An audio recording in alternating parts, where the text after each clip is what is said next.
question, what is the maximum number of days as a traveller that he can stay in a given city continuously and be exempted from his fast? For instance, he goes on to say, if he's a student, he's giving the game away here, if he's a student and he's travelled abroad for 2 months, is he exempted from his fast in Ramadan?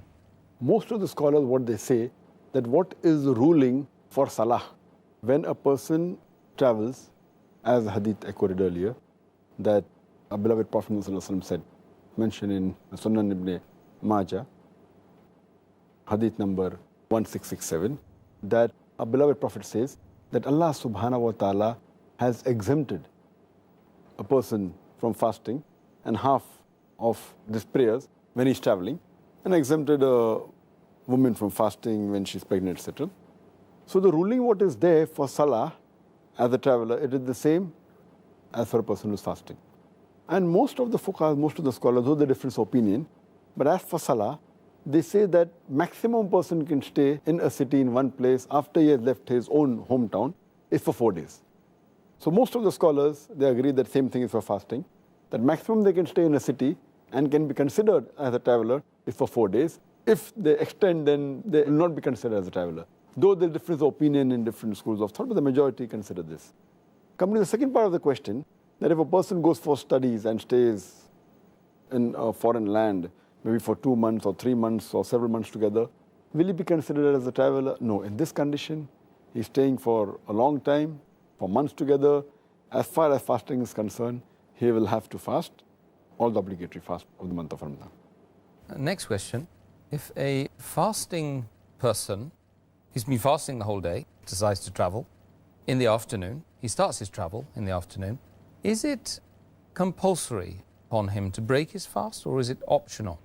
What is the best solution for him? If a person starts the travel midday or in the afternoon, and if he's in the hometown till afternoon, it becomes fard for him to keep the fast, at least at that time. Only time a traveler is permitted to break the fast is when he leaves the hometown.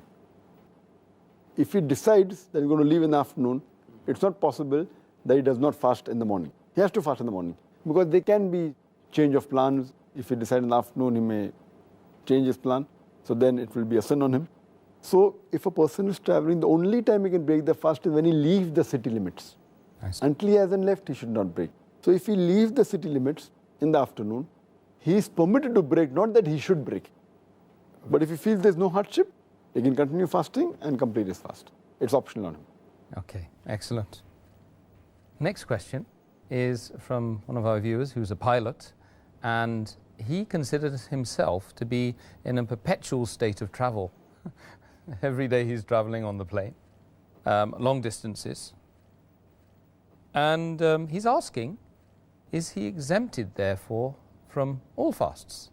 If a person's profession is such that he's a pilot, or if he's a sailor and he has to travel, and if he leaves his hometown and if he's gone away, so but naturally he's considered as a traveler. He's exempted from fasting, but he has to make up his fast before the next of Ramadan. So if he travels a lot, then he'll have to fast in the holidays, whatever holidays he gets, and when he's stationed in hometown. So if he does not want to fast, he's exempted because he's considered as a traveler, but he'll have to make up the fast as soon as possible before the next Ramadan.